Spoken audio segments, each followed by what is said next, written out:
If all is well, you are looking at a lovely fish with a shark fin. And the title of my remarks today is Expecting More, School Librarians and Change. And I want to talk a little bit about, because Tracy had mentioned the book. Expect More is an interesting book because it's very much written for folks you interact with parents, with teachers, with principals, and it's a free download. And so I'm hoping that it's a tool that you can use to work with folks when you get the question of what exactly do school libraries do and what do we need libraries for and all that wonderful stuff. The atlas, which is much thicker, I realize, is written specifically for librarians, and we're working on another version which is a little bit more streamlined and easier to get a hold of, and we're calling it The Radical's Guide to New Librarianship. So you'll be hearing more about that throughout the year. So expect more was a theme that came out of lots of different conversations I was having with libraries. And what was interesting is all of this wonderful data that talks about how much our communities love libraries of all sorts, public libraries and academic libraries and school libraries. And, if you do wonderful, let's survey them and think of what they think about libraries, you'll get like 5 people off into the corner going they're obsolete and horrible, and then you get the rest of them going, I love libraries so much. And then you ask them, do you ever go to a library? And they're like, not so much. And so we have this sort of love to death. The other situation that we run into is OCLC many years ago did a study, and they asked one question, and they said, what is the one word that you associate with libraries? And that one word will shock absolutely no one, which is books. Now, on its surface you go, oh, they think we're just books, or maybe we should be just books, and that's what they're wanting, and etc. But as a social science researcher, you quickly realize that when people use terms and when you phrase questions where you restrict potential answers, they tend to mean a lot, even though they're using the same word. And think about your own life. When you think of books, do you think of recreation? Do you think of learning? Do you think of knowledge? Do you think of potential money sources, or more often than not, potential money losses as we go buy more and more books? So that's you have this idea that people love libraries even though they don't necessarily use them that much. You have this idea that they might have an older idea of it. And then a lot of librarians would come to me and they say, Dave, we buy it, we're great, we want to do cool library stuff like you're going to talk about today. But when we go out and we ask our communities, what do they want? Their answer is more or less what you're doing, a lot more of the same.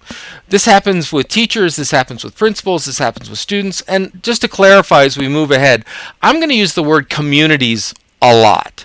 And the reason I use communities is not to say public. I use communities because that's what we have in our schools. Communities of students, communities of teachers, communities of the whole school coming together, communities in our districts and in our cities where we live. And the academy, a university, is a community of scholars and students and administrators and food service and all sorts of folks. So when I use that word community, I want you to think about my school or my district or my schools and my districts, and as the case is in many of your lives. And so what happens? Why should we go in and we have these discussions, and why do libraries need to change anyway? When we ask them, all they say is, you're fine. Steve Jobs had a great phrase. He said, it's not the consumer's job to know what they want. And while when we talk about libraries, I hate the word consumers, in this case it was pretty apt, because let's face it, Apple looks at us as people that want to spend a lot of money on iPhones and such. But he had a point, which is we're the library professionals. We're the people in charge of running, maintaining, and advancing the library. It's our job to think about what's next. And so study and focus group and survey and all of this would show that when you just ask someone, how can my school library be better? How can the school library program better serve you? You get really, really bad and unhelpful answers. Maybe you get someone who's educated and you get brilliant, but by and large, not a lot. And it's not their fault because their life is not all about us. Why should they stop and think about how could the library be better? All they're worried about is making their life work. And if they've figured out that they can get this from the library and this from Google and this from their teacher and this, then they're fine. Right? If there's any inadequacies in our program, their job, they're not thinking, I'm going to go in and fix the library to fix the inadequacies. They're thinking, where can I plug this hole? And so they move out and they look in other different places. So a lot of this expecting more theme is not just that we as librarians need to expect more of ourselves, and as we'll talk about, more of our communities, but that the communities, our students, our teachers, our principals, our boards, etc., need to expect a lot more out of us. Because when you bring them in and you say, did you know that we could do this, or we do this, or we have done this, they suddenly go, oh, I never thought about that, but that's really cool. I mean, I've had college students who said, boy, our library sucks. I had to go to Google to get any online journals. And of course, what they're doing is they're searching Google that's pushing them back to the library subscription where they're getting the journals, and they don't know that. But making them aware of it, and then making aware that that's an investment and they can do more out of it and they can learn, all of that's about expecting more. So that's the general theme that I want to work on. And in that, I'm going to argue that even if you're brilliant and you're doing the perfect job for your community, tomorrow you may not be, because life changes. The world that we exist in, the place that we exist in, the groups that we're serving, education in the domain we work in is radically and rapidly changing. Frankly, as it should. As the world's conditions change, so too do the services and how we educate and how we learn. So what I want to start with is the idea here that learning is change. Think about it for a moment. When we take in, toddlers, just about 5th and 5 and 6-year-olds and 7-year-olds, and they start school, and maybe it's preschool, and we march them through this curriculum at all levels of structure. We march them through a curriculum, and what we seek to do in marching them through this curriculum is we are seeking to change how they see the world. We are seeking that they understand the world in a deeper way, in a wider, more expansive way, in a more malleable way. That is, that they have the ability to change the world. So pardon me for a moment as I use a U.S. model, but when the idea of the public education emerged in the early 1900s here in America, the idea was that the workplace was no longer seen as preparing people to, in essence, govern themselves, that we needed to educate them all, not just people who were rich enough to have free time or white enough or own land enough or male enough. And so this movement around everyone needs to learn, everyone needs to be engaged, that movement here in the States around public education was coupled directly with a push for public libraries. That schools were going to have a curriculum and were going to have teachers, and they were going to work through a very industrial model, but they were going to work to educate the masses, and libraries were there for people who couldn't afford to go to school, were too old to go to school, or needed to investigate things that schools could not. And that ethos of learning at the center of libraries, of all libraries, have led to school libraries and academic libraries. It's led to how we think about public libraries all over the world. And that idea, that momentum that libraries at their center are about learning, while that's natural to talk about school libraries, is becoming more and more natural to talk about with public libraries. Now, certainly internationally there are people who are coming to grips with that thought, let me put it that way. But this idea that we collect, we build services, we organize, we take school money, tax dollars, what have you, is for the betterment of our community. It's about learning. And so everything we do is about learning, and to be about learning is to be about change. And we know that. We've seen students, sometimes we've been the students, sometimes we've been parents of the students, sometimes we've been children of the parents. We've been there where change is hard, where people resist, where they really pull back and say, no, wait, I'm not learning too much, I'm seeing too much, this is getting too complicated. But we've also seen that reverse, that moment that we treasure, that moment that we've turned into mythology, that moment that keeps us going, where someone learns something and they look out at the world and they suddenly say, oh, wow. And their whole worldview changes. It all shifts for a moment. They begin to understand the world in a much more complex way, or they begin to understand the power that they've gained through things like reading, or math, or science, or what have you, or art. They begin to say, look, I not only can memorize this and learn it, I can manipulate it, I can change it, I can gain control, because that's ultimately what we're doing. The children and students that we educate today in our primary and secondary schools are the people who run the country and the county and the world and the school tomorrow. And if we don't open their minds, if we don't make them expansive in their thinking, then we're in trouble. More so, what we have learned is that we're never going to be done with our job. That when they're done with primary school, it's important that they go on and continue to learn in secondary school and high schools and then universities. And even in universities, we don't believe that we're done, that it's vital and important that once they're gone and they get that degree, they continue to learn.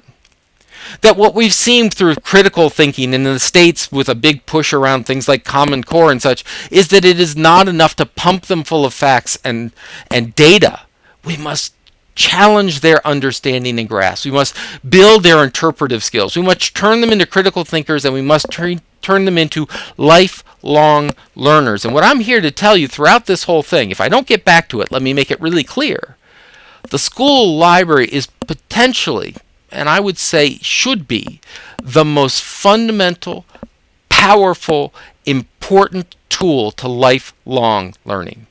I know we focus on reading and literacy and story time, and I know we focus on information literacy, and we'll get to that. But ultimately, what we allow them to do is to open up the doors and say, what do you want to learn today? And if it's battleships or rattlesnakes or art or the 17th century or how to be a whatever, that's what you can do in a library, and that's what you should do when you graduate and when you retire and what have you. We can build inquiry-driven students of life that when they graduate and leave our halls, this school library can look and say, we were fundamental in creating citizens who continue to learn and have an enriched and expansive view of the world. That we can break through local restrictions and truly create citizens that can improve society. But let me be very clear. Even though I say school libraries are learning, not everything in a school is educational. In other words, it's really easy to go, of course we're about education. We're in the school. What else is in the school? Coke products in the vending machine. And you go, Dave, that's a vending machine. Fine. Some schools don't have the vending machine, and the reason they don't put that in there is that they've determined that even the vending machine and what we feed folks for lunch and how they eat is all about nutrition, and nutrition is about health, and health is about being learned and informed and active in your own management of your own health. So you have books in your library. Those books don't by their very nature become educational. It's not like people walk in this radiation of understanding suddenly entrance their mind. When I guess they get angry, they turn into Learning Man or something. But the idea here is that just because you're in a school, and just because you have all the accoutrements of education, well, look, I've got books here, and look, I have a whiteboard over here, and look, whatever it is, that's irrelevant. Just because you're there doesn't make you educational. It takes a mission to do that.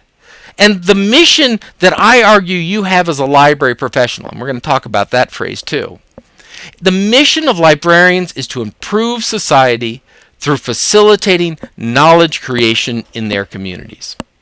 Now I want to walk you through that for a moment, because the first thing I want you to notice is that this mission is your mission. The mission of the individual. It's a mission that as a library professional you should be carrying out whether you're in your school library or whether you're walking home at night. If you leave it and take a job in business and industry, you have this mission in common with people, librarians at Oxford University, and you have them at Chase Bank. These should be the parliamentary librarians sitting there in Ottawa should have this as their mission, as do the public librarians in Vancouver. It's what ties us together. Because the mission of our institutions, the mission of our buildings, the missions of our organization, they may vary widely, from informing legislatures to helping the public to teaching kindergarten children to working with doctors and lawyers and what have you. And those missions of the institutions are important, but still resident in all librarians is this mission. And the mission is to improve society. Feel free to just end it there, because it's a two-part mission. The first part is our ethical statement. This is what we do. We do this in an active way. And how do we do it? Through facilitating knowledge creation in our communities. And those two actually balance each other, because there are going to be questions that you get that you don't want to answer because it doesn't help improve society. I'll give you a quick example. If a child comes up to you and asks for information that you know is going to be used to bad purposes, from building a bomb to accessing pornography to whatever your community determines is detrimental, then that first part of that mission kicks in. Now, we have, and many of you have been trained to think of the notion of librarians as objective and unbiased, which is impossible. You can't be. If you believe that public education or private education or formal education of any matter is a societal good or is an obligation or is good to begin with, you have a point of view. Because once again, go back to the 1700s. If you were poor and you could work in a mill, that's where you were improving society. So by taking them out of the mill and putting them in a school, you've made a statement. And you go, oh, sure, at that level. Yeah. How do you feel about Wikipedia? I love Wikipedia, by the way. But does it help? I was at a public library and they said, if a student, and we know they're a student, I guess their height, comes to our reference desk and asks us to print out a Wikipedia page, we won't do it. Now, I was doing this in a sort of circle of workshop of librarians, and they all went, looked very, very offended. And so when we dug a little bit deeper, they said, we would love to print out the Wikipedia stuff. We know it has value. It's, there's lots of different values to it. But we know that if these students print out Wikipedia and they use it within their schoolwork, the school that we're serving that's right next door has a policy that says they're going to fail. So by making easy access to printing this, we're helping them fail in school. That's a problem. What are your policies? How do you fit them in, and how does it fit learning? So this is the mission of librarians, which is not about being unbiased or neutral or a wallflower or disappearing, but being an active, crucial part of your community, pushing it forward through academic achievement, pushing it forward through diversity and inclusion, pushing it forward in expansive beyond a curriculum, pushing it forward in the knowledge of the parents, whatever it takes. This is our mission. And it may vary from our institutional mission, but it's our mission. Now, we know that this mission can make a difference. We know from study after study, and this is just a list of a few of them, that school library programs make a difference in students' learning. We have amazing data. In fact, we're one of the few areas of librarianship and frankly of education that has direct data and studies at a large scale that shows that by having an active school library media program, students do better in all of their courses and classes. All right? So I want to be really clear. It's an active school library media program. It is not. I'm going to say this 12 more times and you're going to think it's a glitch. It is not. I don't know if that was 12. It is not the room. It is not the presence of a library. It is not the presence of a book. It is not the presence of a fox, and you do not get it in a box. Whatever you want to talk about it, it's not the fact that there's a library there. It's the fact that it's an active school library program that has an active school librarian as part of it. A library, any library, is a mediated space that is owned by the community and stewarded by the librarians. That it is not simply a place that's absent. That it takes time and management and stewardship and curation, and that active curation is what makes difference in school performance. I'll give you an example. Here are two school libraries. Both of them demonstrate beautifully that they are mediated environments. So take the one in the upper left for a moment. That's the one that has, you can see sports drama and historical fiction. Clearly, someone has taken the time to go out and highlight different materials, make them available, show them to students, etc. But now take a look at the one in the lower right-hand corner. This is also a highly mediated environment, and I don't mean just because the books on the shelves are in order. If you take a look at these two different pictures, what you are seeing is two different active interventions into the life of students. And notice, there's not a person there. But the people that were there decided things like, stacks good. right? So we had a situation at Syracuse University. We had a very progressive looking library, and we decided that our stacks were full. We were going to build an offsite facility. We're going to move all these stacks so that we could have more study space, more communal space, more place for freshmen to come and study away from their dormitories and classes. This was our wonderful thing, and there was a certain set of faculty who stood up and said, no, that's not what a library is for. Put in more bookshelves, put in more stacks, put in more stuff. And there was an interesting and not necessarily, at least initially, friendly conversation about what is the role of a library. Well, what is the role of a library? What is the value? What is the decision that has been made by the people mediating that upper left-hand space, that the materials are essential and important and primary? But imagine if the entire library, and I know we're sort of clipping the picture, imagine if the entire library looked like that. Where do the students sit down? Where can they work as a group? Where do they take these materials and turn them into videos and turn them into reports and turn them into lots of different things? Now take a look at that lower right-hand picture. What's primary here? Even though we don't see the students, we can imagine there are beanbag chairs there, for goodness sake. Everything's low, so we know this is probably an elementary school, but there's all about come and study and work. When Corinne Hill, the interim director at Dallas Public Library, now the current director of the Chattanooga Public Library, was redoing her library branches, I asked her what's her guiding philosophy, and she said, we put the people space in the middle where they collaborate and they work, and we put the books around the outside of the room like art. Some people got very offended. They said, oh my goodness, you're just saying it's decorative. And she goes, that's not, one, the role of art. For centuries and centuries, art has been there to inspire, to challenge, to educate, right? If you go into a church and they have stained glass windows, they're not just random patterns, they're telling parables and stories. And if you've ever gone to the Vatican in Italy and you go to St. Peter's Basilica, that whole big building there is telling a story, and it is very telling of a message to a medieval pilgrim that this is as close to heaven as you get, so you better pay attention. Right? So what do these spaces tell us? What is the interaction that they see? What is the value that they feel the library professional is going to produce? Is the library professional creating a stage that people are going to go rifle through? Or is the library professional creating a space for interaction, for conversation, which we'll get back to in a moment? And I now want to take on that phrase I keep using, library professional. I am tired of this, and let us all take a moment to stop it.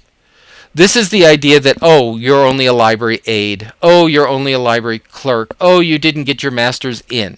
And you would think that as a professor and someone who's in a Master's of Library Science program, I would share this snobbery. I mean, I'm trying to figure out a nicer word to it. I believe that you can become a librarian in 3 different ways: by your education, which I think there's great value in library science programs and that master program, and we work really hard to make sure that that is an immensely powerful experience. But we know that there are plenty of librarians out there in schools around Canada and around the world that are there by title. You were a teacher or an aide or someone who walked in the door and they said, you're the librarian. And there's the librarian by spirit, of which I hope we all are. And that's people who seek to serve and seek to take on that mission of improving society through knowledge creation. Right? So even if you have it by education, that doesn't mean that you're using your education properly. And even if you only got it by a title, that doesn't mean you're being restricted to your humble beginnings. Once again, I'm using this, I hope the sarcasm's coming through. I can't see the chat window, but if you're throwing things at me, I'll get it in a minute. We all need to understand that whatever our background is, if we are in the school library, we are the person responsible for setting that stage and mediating that environment.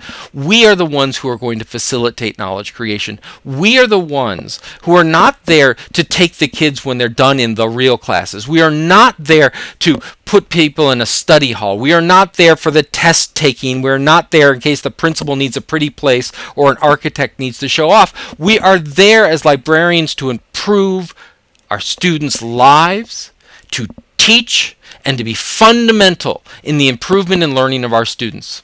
To be fundamental in the improvement and teaching of our teachers and our faculty. To be fundamental in the understanding and policy setting of our administrators. We are active in that, not simply caretakers. We're stewards.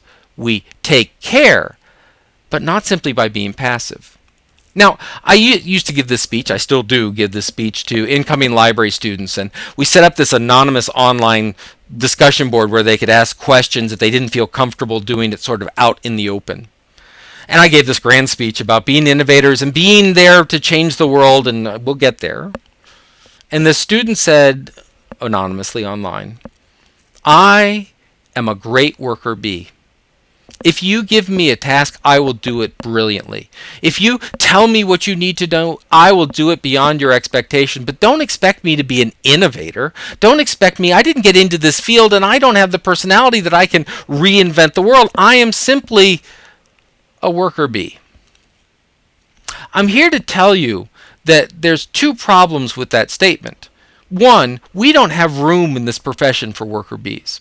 Let me be absolutely, brutally, frighteningly honest, because I'm on the front lines trying to fight for school librarians every day, and I need a bunch of school librarians behind me because we're a profession that not everyone understands and values.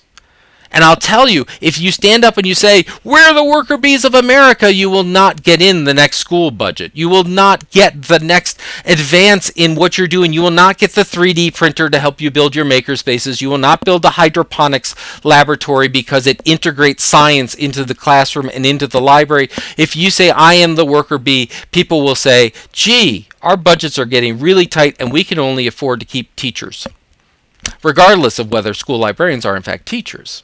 By the way, interesting note, in Chicago, they are desperate for more school librarians, not because they fired them all, but because they didn't have enough teachers. They turned around and said, "School librarians, turns out you're certified teachers. You're going to be now teaching math and science and English." That's actually not bad. I would love it if they said, "We need you more in our libraries and we'll get you back there." But at least there was recognition that there's education and potential. The other problem I have with worker bees is a misunderstanding of the word innovation. Right? When you think of innovation, when we use that word like magic fairy dust around the world, we tend to have pictures of gentlemen like this. This is Steve, right? Steve Jobs, and he gave us the iPhone and whatever. And if you're not into Steve Jobs, you're not an Apple fiend, then we can go classical, right? Innovators are people like Newton, who decided that he could figure out calculus in a weekend and gravity and all this other stuff. Or you can go with the classic and slightly overused innovator model of Edison sitting in his lab, coming up with the light bulb and phonograph and whatever else he could do. So this is what many people, when you say innovation, think of. They think of, "Oh, I can't be Edison. I'm sitting out here in the prairie. I'm sitting out here and I have to drive through 5 school districts, and you expect me to take the time to sit there and invent a whole new internet and a whole new way of understanding the world and come up with the next iPad?" What I'm asking you to do is to rethink innovation. And I'm going to do that by telling you who my favorite innovator is. This guy. This is Danny Biasoni. Danny used to own something called the Syracuse Nationals here in Syracuse, New York. It was one of the first professional basketball teams back before the NBA, which is another story. It turns out if you follow the lineage, they're currently the 76ers. But they started as the Syracuse Nationals here in Syracuse. And Danny had a problem. This was 50s. Danny had this basketball team, and he wasn't getting a huge amount of turnout. He wasn't getting enough money because not enough people were coming to watch basketball. And there was a reason. Basketball was god-awful boring. Now, you have to understand that if you live in Syracuse, New York, in the Orange Nation, where Jim Boeheim and his kids go to school with my kids, you cannot say basketball is boring without explaining yourself. So let me explain myself. This is, in the early days, what happened is basketball was a defensive game. That is, as soon as you made a basket, as soon as you went up in the points, your job was to hold on to the ball. And you could hold on to the ball as long as you want. You would dribble it, you would dribble slowly, you would keep trap and keep people from getting the ball, and you would get the scores of these games would be like 15 to 20. A low scoring, long game, all about holding a ball away from other people. And Danny was going nuts. He was trying to figure out, how can I speed this up? And he said, I really want scores to be like 80 points. I want 80 points scored because I see when they get the basket, that's when people really get cheering. And he looked around and thinking about ways to do it, and he found this basketball coach in the college levels who began implementing something called, ready for it, a shot clock. If you don't know what a shot clock in basketball is, if you look over Danny's shoulder, you see that 24 up there. What that shot clock says, as soon as your team gets the ball, you have 24 seconds to shoot the ball or lose the ball. If you hold it for 25 seconds, the other team gets the ball. If you hit the backboard, we'll reset the clock. But the point being that you have 24 seconds. Instantly the game changed. The game went from suddenly holding the ball to shooting the ball. Suddenly you got much more aggressive on offense. You began introducing things like the slam dunk. You began introducing the alley-oop. You began introducing much more aggressive positions. It led to a lot more offense and speed, and it became a visually more interesting game, and his attendance went up. And this was at the time when national television was getting bigger and bigger, and they were looking for something to cover, and they looked and said, we've got baseball.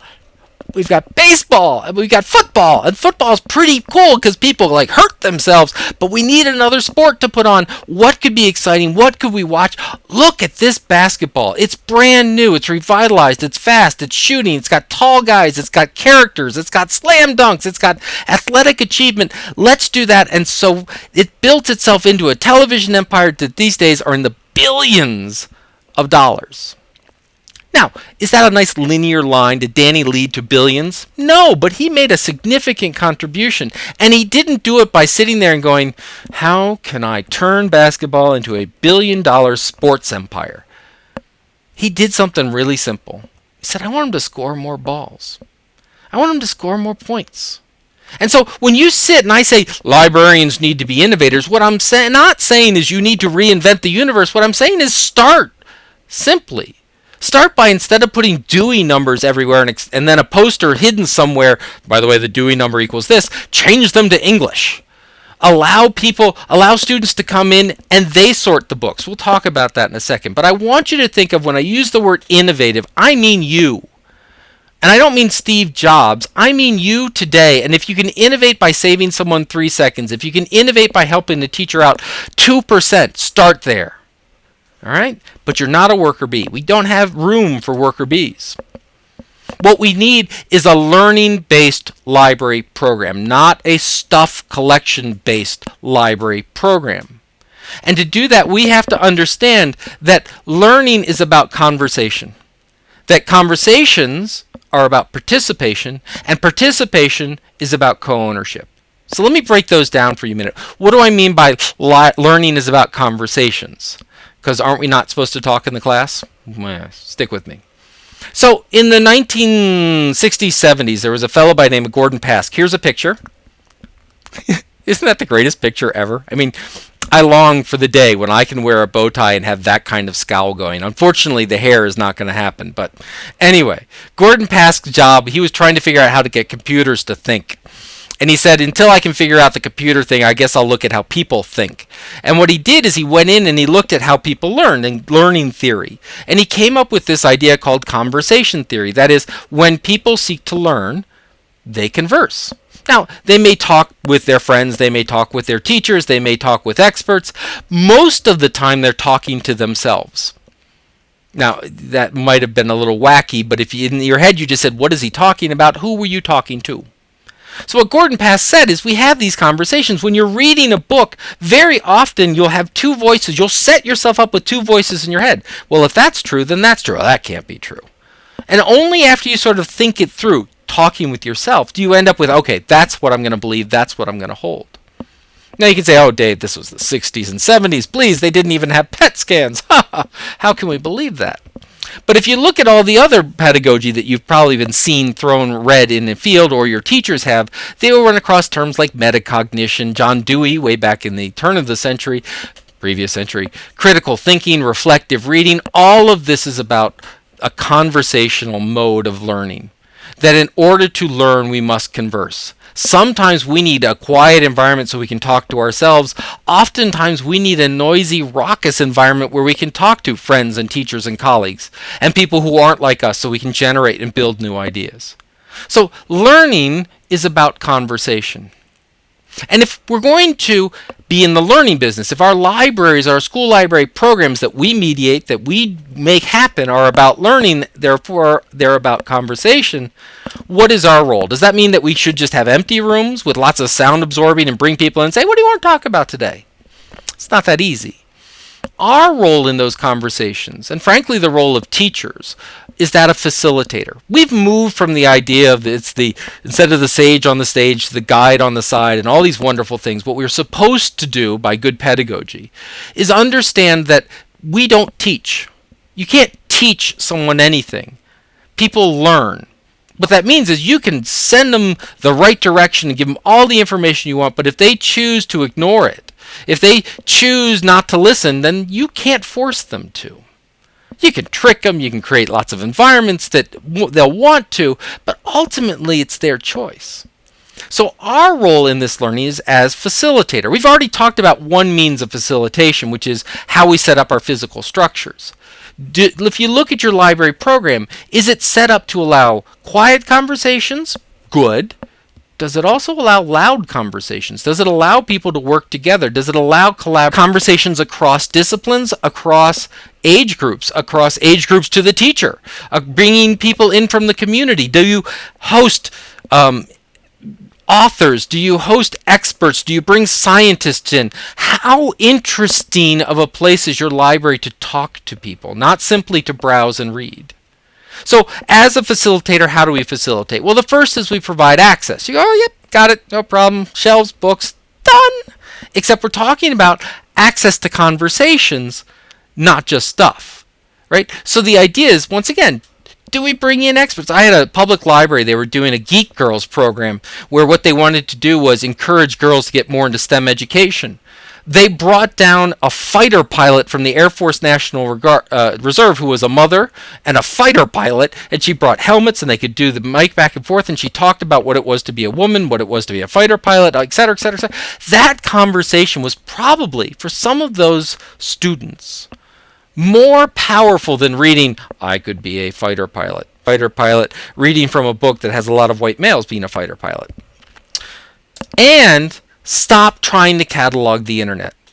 One of the things that librarians say, I don't know why teachers don't come in. I give them all this good information and they don't come in. Well, what do? Well, I give them, here's your lesson plan and it's on Egypt, and here's 500 things that you could include in your classroom. Have you ever talked to them? Do you realize that they have slides from 1952 and you're asking them to change them? Maybe they need something besides a URL. Maybe they need a serious intervention. I have school librarians who have such good relationships with their teachers that the teachers come to them and they hand them lesson plans and go, this is not good enough. This is not good enough for your library.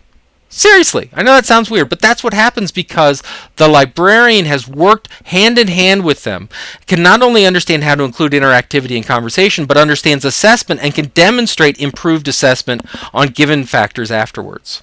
So it's not about the stuff. It's access to relevant stuff and materials and people and opportunities and environments. We provide knowledge and training. Our core is information literacy, and that's not know the Dewey Decimal System and know the difference between a journal and a magazine. That's truly understanding that, there's a conversation going on, and some conversations have peer review, and some conversations have certain forms of evidence that are required, and some conversations are just people talking out loud. And some conversations, when we do them in public, invite bullying. And what do we do about bullying? That's information literacy. We provide an environment for this to happen. We provide a safe place to explore dangerous ideas. Think about that for a moment. A library is a safe place to explore dangerous ideas. Does your filtering policy acknowledge that?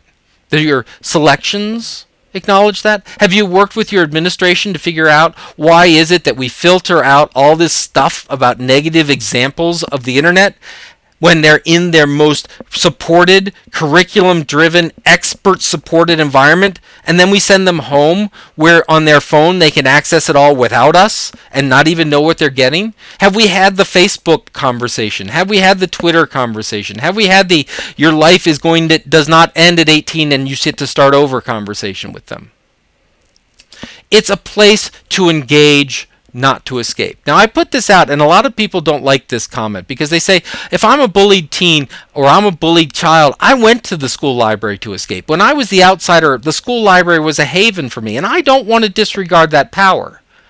But in order for them to come to you, you had to mediate a space where they felt safe. I had a librarian tell me a story about a young child who was being abused and came in and said, I'm being abused.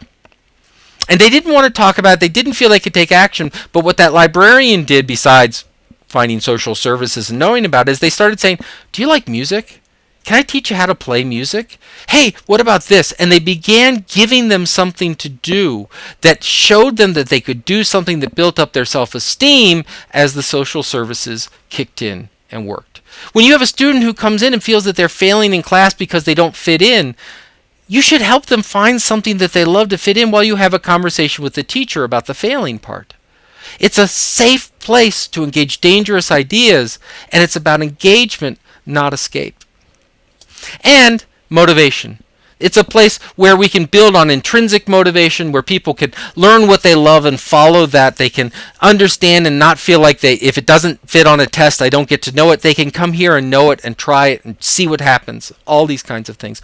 Working with public libraries hand in hand, so after school they can continue that inquiry back and forth. Working with college libraries so that as they graduate they feel like they're ready to move into an academic environment. And working with extrinsic motivation so that we understand that when they come into our saying, I must find 5 citations on ancient Africa, we can find out, all right, why those 5? How can I make those 5? How can I turn this useful? How can I take this and feed back to that teacher what's happening when they come in with that? Maybe we could punch it up a bit. Now, the other part about learning as a conversation is that conversations are co-owned. This is Sue Kowalski. She won the ASL School Library Media Program of the Year a few years ago. And she's done some amazing stuff. And one of the amazing things she did was something called the I-Teams program. She has an I-Team. Students come into her middle school, so this is grades 5, 6, 7, 8. They come in and they volunteer. And now, it's not about they come in and they shelve books for her, or they sit a checkout clerk. They come in, they set up the technology for her. They actually do things like book support. When it's time for acquisitions, she puts out the catalogs and say, what do you guys want? And they actually go in and do the ordering and buying. Right? They shelve, but not because he puts it in the right order, but because they know where it fits better than she does. She doesn't do any shelving. She's too busy working with teachers on curriculum and teaching. She now has a point where she has teachers coming to her to get an I-Team student for the year. They're like graduate assistants in college. They work on their new literacy problem. They build a web page for them. They build a set of citations. They integrate a blog. They do whatever it is, and they help the teacher teach their class through the library. They make collaborative buying decisions. They do all of these things because over the years she's built up a trust with the students and with the teachers. The students feel like they have ownership, that they have importance, and they're working with them, and she's proven that importance and value to the teachers who help build it, and becomes a virtuous circle. Now, this is the picture of her winning the award. This is the picture of her library this year. And you're going, huh? So this year they're renovating her middle school. So they've taken the students and they've dispersed them through the district. Some have gone into increase the elementary school. Some of the 8th graders have gone to high school. They've moved them around. And so what she did is she went to her principal and said, my kids are too important not to have this I-Team experience, this bonding experience. They were all together. Buy me a used Winnebago. Buy me a used recreational vehicle. And there it is. And this is not a bookmobile. Yes, it's got books and materials that can go in and out and she can share and loan them. But you'll notice on top of the red book cart, there's a bullhorn. Because what happens is when she pulls into a parking lot, she lets the students know they're there and they can come and work on projects and learn and understand what she's doing and work with technology and computing right out in the parking lot. The library is wherever the students are, not what the building is. She's made that happen in a real way. Look, bottom line, librarians, once again, by education, by title, but certainly by spirit, are radical positive change agents. Our job is to model the change we want to see in our students and our teachers. How can we expect students that exceed our expectations, students who take great pride in learning new things, who do beyond what is expected of them? How can we expect to generate those students and inspire those students if we ourselves don't model it? How can a conservative, risk-averse, quiet, receding, don't bother me library program produce leaders that change the world? How can we expect that if we ourselves are not radical, positive change agents? And you sit there going, oh, great, Dave. How am I going to make a lesson plan that's going to change the world? Well, let me give you an example of one library. It's a public library, but you'll see the tie in a second that changed the world. These are images from Ferguson, Missouri. So the United States, clearly we are one big melting pot that have fixed all our race issues, except we haven't. So a white cop killed a black teenager, left their body on the ground for hours, unarmed. This led to race riots. This led to bringing out the cops. Not only did the cops come out, but we in the United States have extra military equipment lying around, and guess what we do with it? We sell it to our local police forces. These cops showed up with mine-resistant armored vehicles. They showed up with Kevlar body armor. They showed up with semi-assault machine assault rifles. They showed up in black camo. I mean, let me be really clear. The state troopers showed up in camouflage gear in Ferguson, Missouri. If they wanted to be camouflaged for their environment, they should have been wearing Walmart smocks, but instead they're wearing camo gear. And let me not be clear. At the same time, there was rioting, there was looting. They tore down, rioters tore down businesses. They burned cars. This was a bad situation. Adults would sit there with their families in their houses, and the adult would sit with a baseball bat beside them on a couch in case there was trouble that came to their door. And the kids were wide awake. They were wide awake because there were bullets flying, there was tear gas exploding, and they weren't in school. Because when this riot broke out, it was supposed to be the first week of classes. Now, this is very interesting. The schools closed based on this. Originally the mayor and then the governor closed the schools in order to curfew. So the kids were alone at home and in the midst of these rioting with no place to go, no refuge to go to. Not only that, but Ferguson, Missouri has a huge underserved, underprivileged population, and so a lot of those kids were getting lunches through school lunch programs. They would get fed by going to school. Schools weren't open. These kids were alone, up all night in the middle of conflict, and they were hungry. And then something amazing happened. This is a sign that was put out at front of the Ferguson Public Library. Stay strong, Ferguson. We are family. The Ferguson Public Library and the St. Louis County Public Library that served that school district stayed open. Not only did they stay open, they then worked with the teachers to organize school in the library. They brought teachers in with worksheets, and when they ran out of room, guess what they did? They worked with local churches, they worked with museums, and they had these kids in classrooms that, because the schools were closed, all around the city.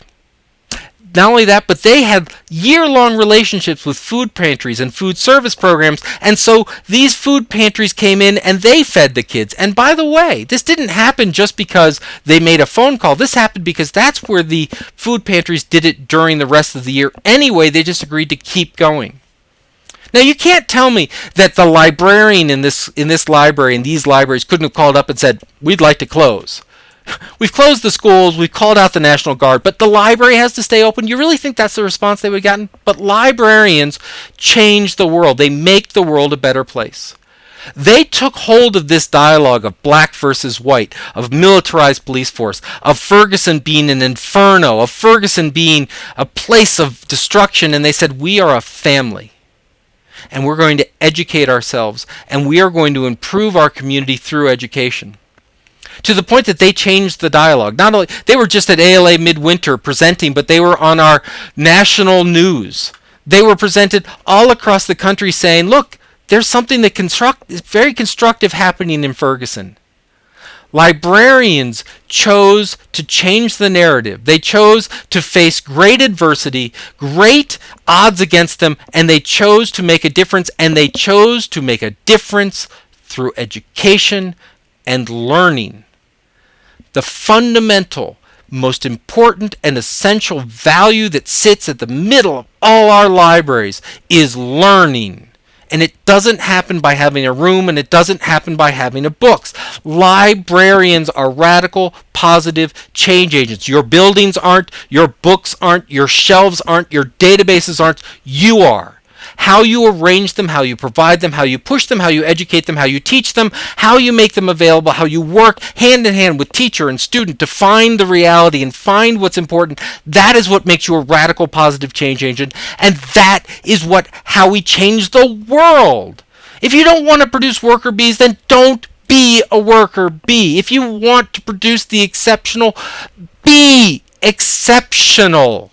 What we need in Canada, and what we need in the States, and what we need in Italy, and what we need in Africa, and what we have great examples of and we need more of, are people who change the world.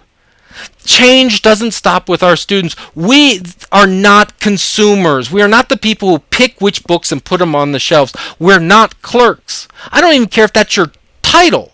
If you're taking the time to watch this, you care more about your job than simply the paycheck. You care about making a difference. And the reward you will have is not going to be great riches. I'm sorry. But it can be great riches in experience, in building a network of change agents, in knowing that you are setting the future right, in preparing the most precious gift as a society we have, our future. And it sounds corny and it sounds over the top, but if we don't do it, who does? We are not at the mercy of publishers and test prep. We are not victims. We are school librarians who will stand up and fight for our libraries and fight for our students and fight for our communities, because we are advocates out to change. And I don't care if you're serving one library, and I don't care if you're serving 50 libraries. I know that can be stressful, but you can make the difference every day in one person's life. That adds up. Making a connection that a student didn't see adds up. Because that connection turns to another connection, turns to another connection, and soon what we have is an energized body of the society that is growing from the bottom up. And as it takes the reins of society, in business, in government, in schools, in education, in culture, they have learned to continue to learn. And they have learned to be radical, positive change agents, and the model they have for that is you.